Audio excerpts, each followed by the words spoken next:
حضرت اسما بنت ابی بکر رضی اللہ تعالیٰ عنہ فرمانے لگی اگر میں سچ بتاتی ہوں کہ حضور غار ثور میں ہے تو معیار یہ ہے کہ یہ وفا کے خلاف ہے، اور اگر میں جھوٹ بولتی ہوں تو میرا دین مجھے اجازت نہیں دیتا۔ جناب اسما کھڑی ہے چوک میں، جوانوں یہ ہے جوانی، یہ ہے وقار کہ انسان اپنے کردار پر داغ نہ لگنے دے اور وہ معیار کے ساتھ میدان میں کھڑا رہے۔ فرماتی ہیں درجنوں لوگ تھے، میرے چہرے پہ نقاب تھا۔ ابو جہل نے پھر پوچھا بتاتی کیوں نہیں؟ کہتے 1 منٹ تھا فیصلہ کرنے کے لیے، پھر میں نے فیصلہ کیا عشق بھی بچانا ہے اور دین بھی بچانا ہے۔ فرماتی ہے میں نے فوراً کہا، میں نے کہا ابو جہل سن، پھر اگر تو سوال سے باز نہیں آتا تو سن، میں صدیق کی بیٹی ہوں، جھوٹ نہیں بول سکتی، مجھے خبر ہے وہ دونوں کہاں ہیں، پر میں تمہیں بتاؤں گی نہیں۔ جا جتنی طاقت اور جرت ہے وہ لگا لے، پر میں تجھے بتاؤں گی میں تجھے خبر ہے۔ اقبال بولے، کہنے لگے جب عشق سکھاتا ہے آداب خود آگاہی، پھر کھلتے ہیں غلاموں پر اسرار شہنشاہی۔ اتنا بڑا جملہ کہہ دیا، یہ وہی ہے کہ قوت عشق سے ہر پست کو بالا کر دے، دہر میں اسم محمد سے اجالا کر دے۔ کہا مجھے پتہ ہے کہاں ہے، پر میں تمہیں بتاؤں گی نہیں۔ اب اتنے بڑے بازار میں اتنے بڑے چودھری کو، اتنے بڑے سیٹ کو لاجواب نہیں بتاتی میں؟ تو بزدل لوگ ہوتے ہیں، پھر جب دلیل ختم ہوتی ہے تو جھگڑا کرتے ہیں۔ ابو جہل نے ایک تھپڑ مارا۔ جناب اسما کہتی ہیں یہ سردار کا گھر تھا، کبھی کسی کی طاقت نہیں ہوئی تھی، پر وہ یہ تھپڑ بھی میں نے نبی کے نام پہ کھایا۔ فرماتی ہے میں زمین پہ گری، میرے کان میں بالی تھی، وہ ٹکرائی ایک پتھر سے، خون بہنے لگا۔ لوگوں نے ابو جہل کو پکڑا، حیا کر، بچیوں کے اور عورتوں کے منہ لگتا ہے اسے لے گئے۔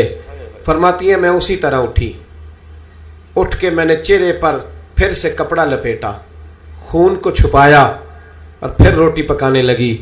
فرماتی ہیں اسی طرح کھانا بنایا، پھر کئی دفعے نکل نکل کے دیکھا، جب کوئی راہوں میں نہ رہا، فرماتی ہیں سنسان رستوں میں میں غار ثور کی طرف بڑھی، اور جب میں غار ثور میں کھانا لے کے گئی تو چہرہ چھپا ہوا تھا۔ باپ تو باپ ہوتا ہے نا، بیٹی تو رات کو ٹیلی فون پہ صحیح بات نہ کرے تو باپ گھر آ کے کہتا ہے نیند نہیں آ رہی، لگتا ہے بیٹی کو سسرال میں کوئی تکلیف ہے، اور بیٹی منہ چھپا کے غار میں پہنچی تو جناب صدیق اکبر پریشان ہوئے، بیٹے کیا بات ہے، منہ کیوں چھپایا ہے، بتاؤ۔ کچھ نہیں ابا جی یہ دیکھیں آج کیا پکایا۔ کہ نہیں پتر بتا معاملہ کیا ہے، کیا بات ہے۔ جب 2-3 دفعہ جناب صدیق اکبر نے تشویش کے عالم میں پوچھا تو حضور علیہ السلام نے فرمایا، کریم فرمانے لگے اسما بتاتی کیوں نہیں، معاملہ کیا ہے؟ تو پھر جناب اسما رو پڑی، ایک باری میری آنکھیاں چوں اونا نے اتھرو پونجے سن، ہن چسکا پہ گیا رونے دا، ہر ویلے آہو زاری دا۔ جناب اسما رو پڑی، کہ کھولیے کپڑا بتائیے۔ فرماتی ہیں پھر سے کپڑا کھولا، خون پھر جاری ہونے لگا۔ عرض کی یا رسول اللہ آج عجیب دراہے پہ کھڑی ہو گئی تھی، عشق بھی تھا اور دین بھی تھا۔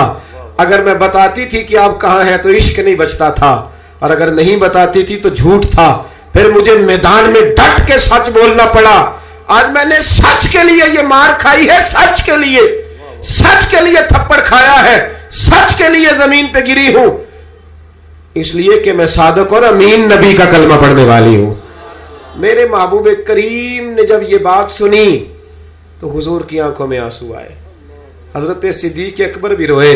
اب حضور نے دعا دی، سچوں کو دعا دی، سچوں کو ہاتھ اٹھا کے دعا دی اور کہا اے اللہ میں ابو بکر سے راضی ہوں، تو بھی اس سے راضی ہو جا، میں راضی۔ او بھائی اچھی ویڈیوز کے لیے اس چینل کو سبسکرائب کر دیں اور ساتھ لگے بیل آئیکن پر کلک کریں۔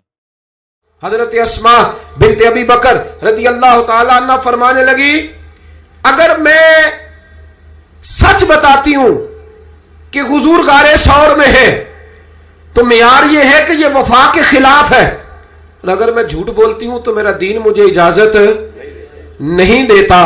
جناب اسما کھڑی ہے چوک میں، جوانوں یہ ہے جوانی، یہ ہے وقار کہ انسان اپنے کردار پر داغ نہ لگنے دے اور وہ معیار کے ساتھ میدان میں کھڑا رہے۔